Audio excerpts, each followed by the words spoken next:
Hello student.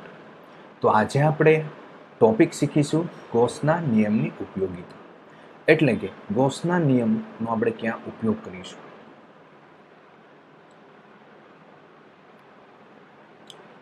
જોઈએ, અનંત લંબાઈના સીધા સમાન રીતે વિદ્યુત ભારિત તારને લીધે ક્ષેત્ર filled due to an infinitely long straight uniformly charged wire. એટલે આ જુઓ, એક અનંત લંબાઈનો સીધો તે વિદ્યુત ભારિત તાર છે. હવે લંબાઈ એની અનંત છે તો આપણે અહીંયા લખીશું ઇન્ફાઇનાઇટ, જેના ઉપર પોઝિટિવ ચાર્જ છે, પોઝિટિવ ચાર્જ ધન વિદ્યુત ભારિત લીધેલો છે. હવે આ અનંત લંબાઈનો ધન વિદ્યુત ભારિત તાર છે, તેનાથી આર અંતર પાસે કોઈ બિંદુ આપણે લઈએ પી, ત્યાં મારે વિદ્યુત ક્ષેત્ર શોધવું છે. તો શું કરીશું આપણે? તો આપણે અહીં ગાઉસના નિયમનો ઉપયોગ કરવાનો છે. તો જોઈએ આપણે કઈ રીતના ઉપયોગ કરીએ છીએ.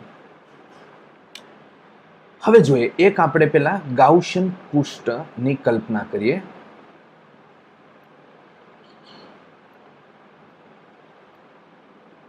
આપણે ગાઉસિયન પૃષ્ઠ લીધેલું છે. ચાલો, પી બિંદુ છે. પી બિંદુ છે એ આ જે અનંત લંબાઈના તાર છે તેનાથી આર અંતરે આવેલું છે. અહીંયા એક વસ્તુ અહીંયા સમાન રીતે વિદ્યુત ભારિત તાર લેવાનું છે. વિદ્યુત ભારનું વિતરણ છે તે સમાન રીતે થયેલું છે. હવે જુઓ, આ જે ગાઉસિયન પૃષ્ઠની અંદર કેટલા વિદ્યુત ભાર છે? તો ક્યુ લઈ શકાય. તો અહીંયા આપણે લઈએ lambda is equal to Q by L. તો ક્યુ ઇઝ ઇક્વલ ટુ લેવાય lambda into L, equation number 1. હવે જુઓ, આ નળાકાર છે તો તેની ત્રિજ્યા અહીંયા આર ત્રિજ્યા છે, આર ત્રિજ્યા ને આર ત્રિજ્યા. તો અહીંયા ધારો કે પી બિંદુ છે, અહીંયા પી ડેશ બિંદુ છે, અહીંયા પી ડબલ ડેશ બિંદુ છે. તો અહીંયા આર અંતર સમાન હોવાથી બધા જ બિંદુ આગળ P, P dash, P double dash આગળ વિદ્યુત ક્ષેત્ર કેવું હોય છે? સમાન હશે. વિદ્યુત ક્ષેત્ર સમાન હશે. હવે અહીંયા ધન વિદ્યુત ભારિત છે તો વિદ્યુત ક્ષેત્ર છે કઈ તરફ હોય છે? બહારની તરફ હશે.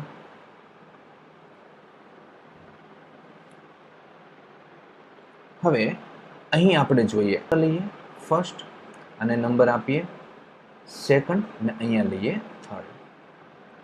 તો આ જે પહેલી સપાટી છે ત્યાં ક્ષેત્રફળ સદિશ કઈ તરફ હોય છે? A1, જે કઈ તરફ હોય છે? બહારની તરફ હશે. વિદ્યુત ક્ષેત્ર છે કઈ તરફ છે? ત્રિજ્યાવર્તી દિશામાં છે. ખૂણો કેટલાનો બનાવે છે? 90 ડિગ્રીનો ખૂણો બનાવે છે. ઓકે, તો અહીંયા આ જે 1 નંબરનું પૃષ્ઠ લીધેલું છે ત્યાં આપણે ફ્લક્સ ફાઇન્ડ કરીએ. તો સદિશ E ડોટ સદિશ A1. ચાલો, ખૂણો અહીંયાને આપણે લખીએ E A1 cos 90. તો શું થશે? 0. તો phi1 ઇઝ ઇક્વલ ટુ 0.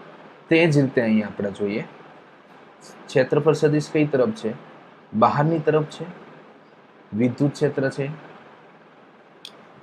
તે ત્રિજ્યાવર્તી દિશામાં છે. તો અહીંયા phi2 બરાબર આપણે લઈએ સદિશ E dot A2 E A2 cos 90. તો શું આવશે? 0. હવે લઈએ ત્રીજું પૃષ્ઠ લઈએ phi3. તો અહીંયા તમને ખ્યાલ છે વિદ્યુત ક્ષેત્ર E ની દિશા અને ક્ષેત્ર દિશા બંને કેવી છે? એક જ દિશામાં છે. તો અહીંયા થીટા ઇઝ ઇક્વલ ટુ શું આવશે? 0. તો phi3 ઇઝ ઇક્વલ ટુ લખાય સદિશ E A3. તો E dot A3 cos 0, cos 0 એટલે શું આવશે? 1. તો E ડોટ A3. હવે મને કહો, આ જે નળાકાર છે એનું ક્ષેત્રફળ કેટલું આવશે? તો આપણે ખ્યાલ છે E 2 pi r પરિઘ ગુણ્યા લંબાઈ. હવે તો આખું જે ગાઉસિયન પૃષ્ઠ છે એનું કુલ ફ્લક્સ કેટલું આવ્યું? તો phi is equal to phi1 plus phi2 plus phi3. phi1 0 છે, phi2 0 છે અને phi3 is equal to E dot 2 pi r l. તો ફાઇનલ આવશે E dot 2 pi r l, equation number 2.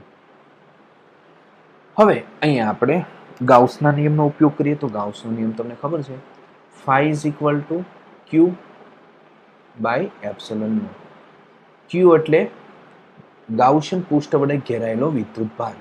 Okay, તો કેટલો આવશે વિદ્યુત ભાર? સમીકરણ 1 ઉપરથી જોઈએ, delta l upon epsilon number 3. તો સમીકરણ 1 અને 2 ઉપરથી આપણે જોઈએ E2 pi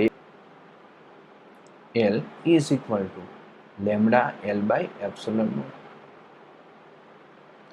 ચાલો અહીં આપણે જોઈએ l શું કરી નાખીએ? કેન્સલ. E ને કરતા બનાવી દો તો E is equal to lambda by 2 pi epsilon naught r.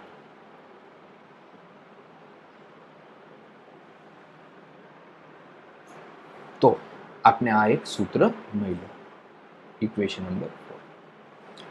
હવે જોઈએ આ છે મૂલ્યમાં આપને મળેલું છે, પરંતુ સદિશમાં લખવું હોય તો કઈ રીતના લખીશું? અહીંયા પોઝિટિવ ચાર્જ છે, ધન વિદ્યુત ભાર છે, એટલે વિદ્યુત ક્ષેત્રની દિશા કઈ તરફ હોય છે? બહારની તરફ હોય છે. તો વિદ્યુત ક્ષેત્રની દિશા બહારમાં લખવું હોય E lambda 2 pi epsilon naught r. સદિશમાં લખવું હોય તો તે દિશામાંનું આપણે એકમ સદિશ લખીશું. જો વિદ્યુત ભાર ધન હોય તો વિદ્યુત ક્ષેત્ર કઈ તરફ આવશે? બહારની તરફ. અને જો વિદ્યુત ભાર ઋણ હોય તો વિદ્યુત ક્ષેત્ર એ અંદરની તરફ આવશે.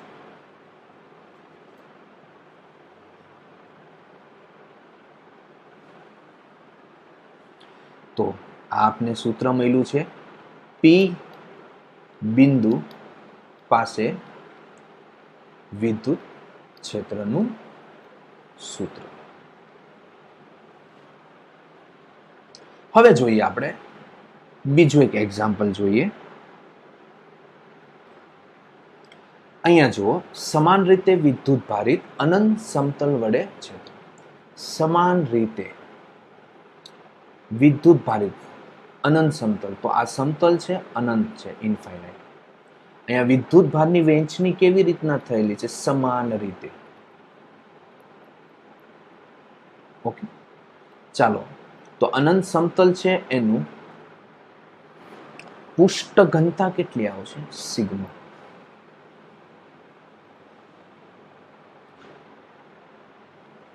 તો હવે આપણે એક ગાઉસિયન પૃષ્ઠ વિશે વિચાર કરીએ. આ શું છે આપણું ગાઉસિયન પૃષ્ઠ?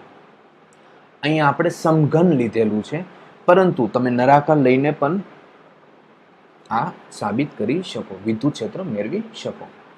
તો અહીંયા જો એક સપાટી 1 છે, આ 2 છે, અને બાકીની આ સપાટી 1 2 3 અને નીચે 4. ઓકે, તો અહીંયા પોઝિટિવ ચાર્જ છે તો વિદ્યુત ક્ષેત્ર કઈ તરફ આવશે? બહારની તરફ આવશે, સદિશ E. અહીંયા પણ કઈ તરફ આવશે? બહારની તરફ આવશે, સદિશ E. હવે અહીંયા સપાટી 1 નું જોઈએ, સપાટી 1. તો એક પેલી સપાટી પર જોઈએ, અહીંયા ક્ષેત્રફળ સદિશ કઈ તરફ હોય છે? બહારની તરફ હોય છે, સદિશ A. તો જોઈએ અહીંયા ફ્લક્સ કેટલો આવશે? phi1 is equal to સદિશ E ડોટ સદિશ A. અહીંયા જો બંને વચ્ચેનો ખૂણો થીટા ઇઝ ઇક્વલ ટુ શું આવશે 0, તો અહીંયા હું લખી શકું E dot A, equation number 2. સપાટી 2 માટે જોઈએ આપણે phi2 ઇઝ ઇક્વલ ટુ સદિશ E ડોટ A. અહીંયા ક્ષેત્રફળ સદિશ A છે. હવે ખૂણો જોઈએ થીટા ઇઝ ઇક્વલ ટુ 0 આવશે, તો અહીંયા પણ ફ્લક્સ કેટલી આવશે phi2 is equal two E dot A, સમીકરણ નંબર. હવે જોઈએ આ બાકીની સપાટી વિશે વાત કરીએ તો હવે અહીંયા આપણે જોઈએ તો આ સપાટીને લંબ સદિશ છે A, વિદ્યુત ક્ષેત્ર છે E, તો કેટલાનો ખૂણો બનાવશે 90, તો ફ્લક્સ શું થશે 0.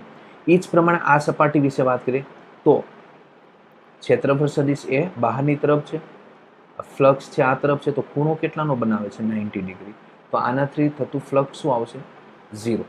ઓકે, તો આ બે સપાટી સિવાયનું બાકીની સપાટી દ્વારા કુલ ફ્લક્સ શું થઈ જશે 0, સમીકરણ 3. તો phi ઇઝ ઇક્વલ ટુ લખાય phi1 plus phi2 plus phi3, તો અહીંયા ટોટલ શું આવશે EA પ્લસ 0 પ્લસ EA, તો ફાઇનલ આપણે લખીશું phi is equal two 2EA, સમીકરણ નંબર આપી દો 4.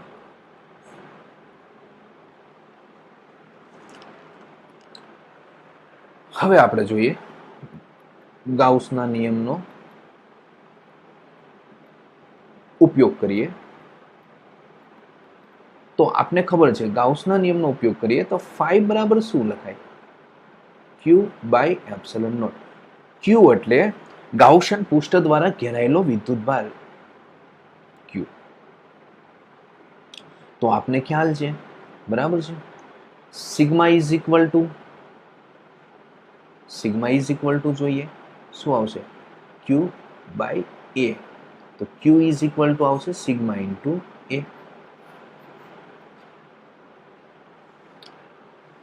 તો આપણે Q ની કિંમત મૂકીએ sigma into A by epsilon naught, સમીકરણ નંબર 2. તો ઇક્વેશન 2 and 4 ઉપરથી આપણે લખી શકાય 2EA is equal to sigma A by epsilon naught. A cancel, તો E ને કરતા બનાવી દો તો E is equal to sigma by 2 epsilon naught. આ સૂત્ર મળ્યું, જે સિગ્મા એ આપને શું મળ્યું છે પૃષ્ઠ ઘનતા કહેવામાં આવે છે. હવે જોઈએ આ મૂલ્યમાં આપેલું છે, પરંતુ આપણે સદિશમાં લખવું હોય તો કઈ રીતને, તો સદિશ E sigma by 2 epsilon naught અને વિદ્યુત ક્ષેત્રની દિશામાંનો એકમ સદિશ.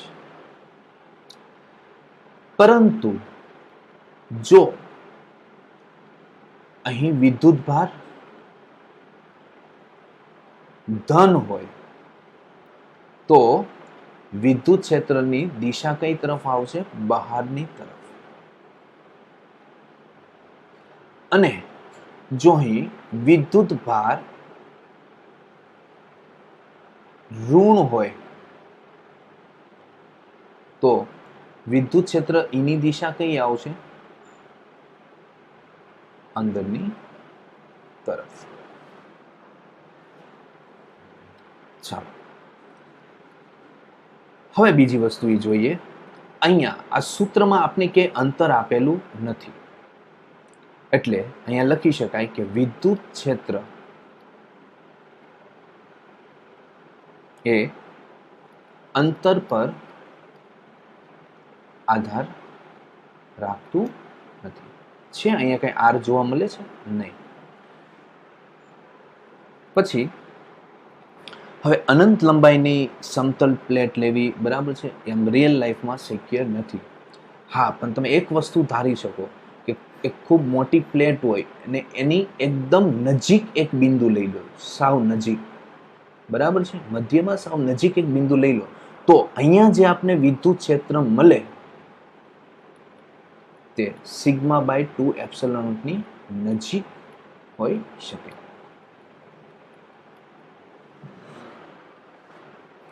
ઓકે, તો આપણે આ કન્સેપ્ટમાં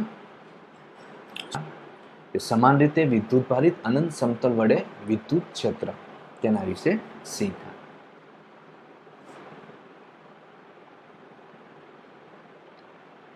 હવે જોઈએ ગાઉસના નિયમની ત્રીજી ઉપયોગિતા જોઈએ. વિદ્યુત ભારિત પાતળી ગોળાકાર કવચને લીધે ક્ષેત્ર.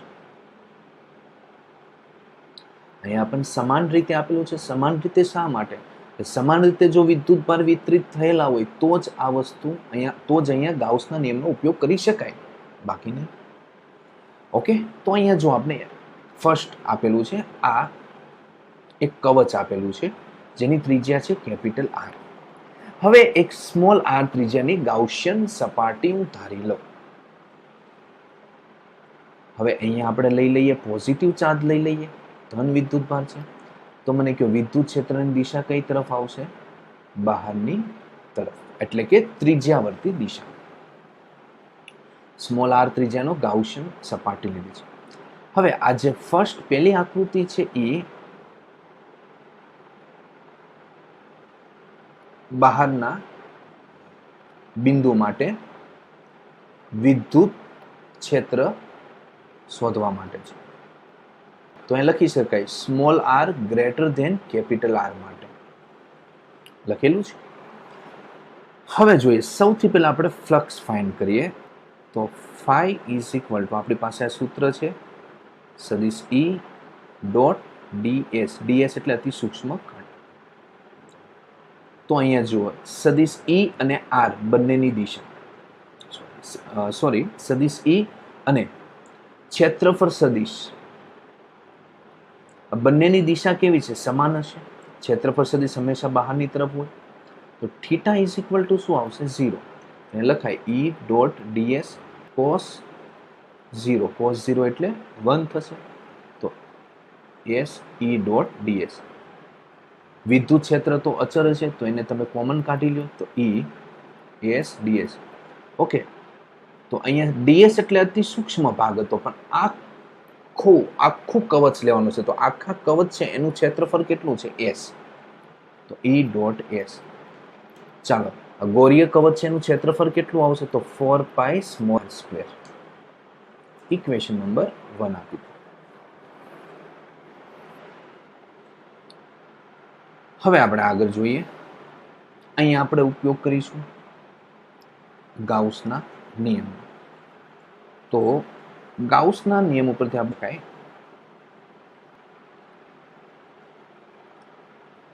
Phi is equal to Q by epsilon naught. Q એટલે ગાઉસિયન સપાટી દ્વારા ઘેરાયેલો વિદ્યુત ભાર. ઓકે, તો અહીંયા લખી શકાય sigma into A by epsilon naught. પૃષ્ઠ સપાટી છે એટલા. હવે અહીંયા સિગ્મા એ બરાબર શું આવશે? 4 pi capital R square by epsilon naught. સમીકરણ નંબર 2 આપી દઈએ. તો ઇક્વેશન નંબર 1 એન્ડ 2 બંનેને આપણે સરખાવી દેવામાં આવે. જો ઇક્વેશન 1 એટલે શું છે? E into 4 pi small r square. Equation number 2 એટલે sigma 4 pi capital R square by epsilon naught. 4 pi cancel. તો E ઇઝ ઇક્વલ ટુ લખાય sigma capital R square upon epsilon naught small r square.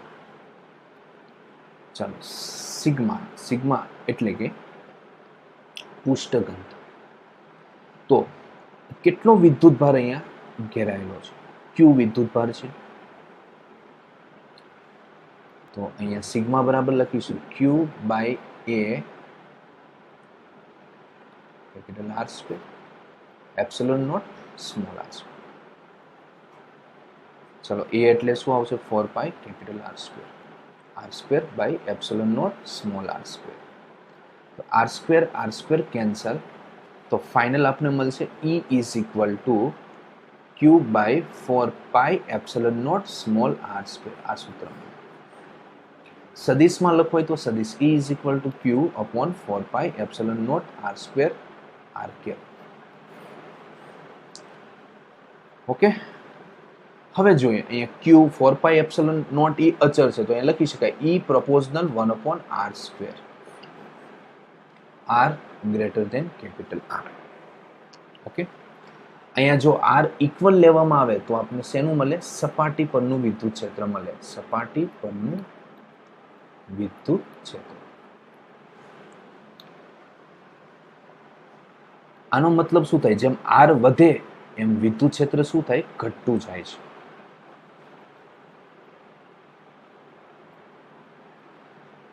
પછી જુઓ, જો અહીંયા ધન વિદ્યુત ભાર આપેલું હોય, ધન વિદ્યુત ભાર હોય તો વિદ્યુત ક્ષેત્ર બહારની તરફ, અને જો ઋણ વિદ્યુત ભાર હોય તો વિદ્યુત ક્ષેત્ર અંદરની તરફ આવશે.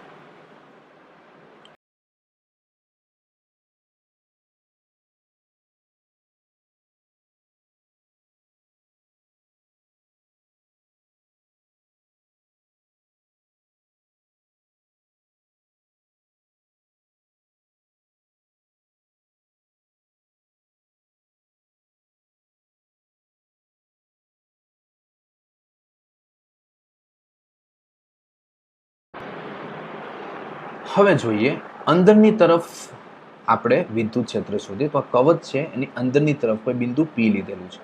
કેન્દ્રથી કેટલા અંતરે છે? સ્મોલ આર અંતરે. તો અહીંયા સ્મોલ આર અંતરે આપણે ગાઉસિયન સપાટી વિચારી શકીએ. ઓકે, તો જોઈએ હવે આપણે. તો સૌથી પહેલા આપણે અહીંયા phi is equal to લખીશું E સદિશ E ડોટ સદિશ ds. પરંતુ અહીંયા જો ક્ષેત્રફળ સદિશ અને વિદ્યુત ક્ષેત્ર બંનેની દિશા કેવી છે?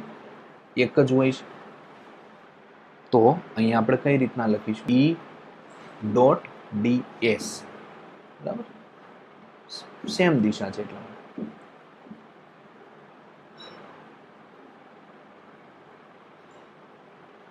ચાલો હવે આપણે જો E, તો અહીંયા કુલ ક્ષેત્રફળ કેટલું આવશે ગાઉસિયન સપાટીનું? 4 pi small r square.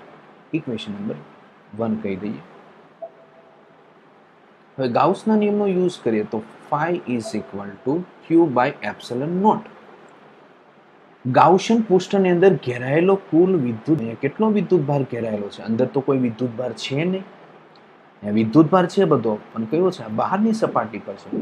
Gaussian surface છે એની અંદર કોઈ વિદ્યુત ભાર નથી, એટલે q ઇઝ શું આવશે? 0. 0. Equation number 2.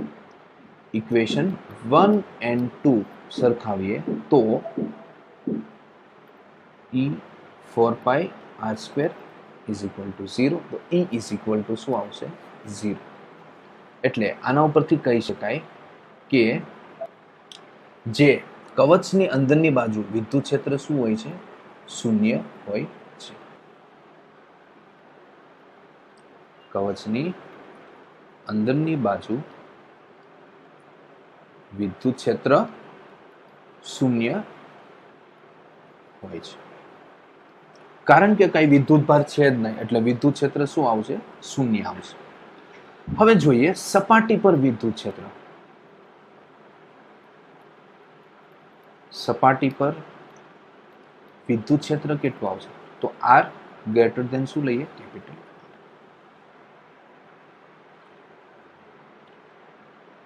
તો E ઇઝ ઇક્વલ ટુ શું આવશે? 1/4 પાઈ એપ્સિલોન નોટ q બાય કેપિટલ R સ્ક્વેર.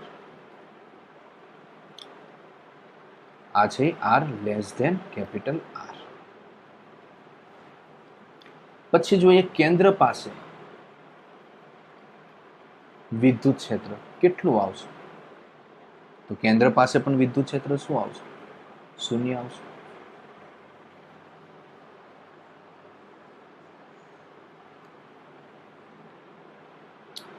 હવે જોઈએ ગ્રાફ. તો અહીંયા આપણે ગ્રાફ વિશે સમજૂતી આપેલી છે. આ કવચ જ આપેલું છે આપણે, કવચ જેની ત્રિજ્યા છે કેપિટલ. આ સેન્ટર છે તેનું. વિદ્યુત ક્ષેત્ર E વિરુદ્ધ R નો ગ્રાફ છે. તો અહીંયા જુઓ small R is equal to capital R છે. આ જે એટલો ભાગ છે ને આ ભાગ એ શું આવશે R less than capital R, અને આ બાજુનો જે ભાગ છે તે શું આવશે R greater than capital R. તો અંદરની બાજુ વિદ્યુત ક્ષેત્ર શું છે શૂન્ય છે, તો E બરાબર 0. સપાટી પર વિદ્યુત ક્ષેત્ર કેવું આવશે મહત્તમ, સપાટી પર R is equal to capital R. અને સપાટીની બહારની તરફ જોઈએ તો વિદ્યુત ક્ષેત્ર કેટલું આવશે R greater than capital R પાસે. તો સ્મોલ જેમ જેમ અંતર વધે એમ વિદ્યુત ક્ષેત્ર કેવું થાય છે ઘટતું જાય છે જુઓ. પરંતુ અહીંયા આ જે લાઈન છે એ ક્યારેય સ્પર્શ થશે નહીં, આ રીતના અનંત રીતે જતી જશે. તો આપણે આ ગ્રાફ બતાવેલો છે. આ ગ્રાફ છે મોસ્ટ આઈએમપી એક્ઝામમાં પૂછાય છે, નીટ કે જેડબલ્યુ જેવી એક્ઝામમાં પૂછાય છે.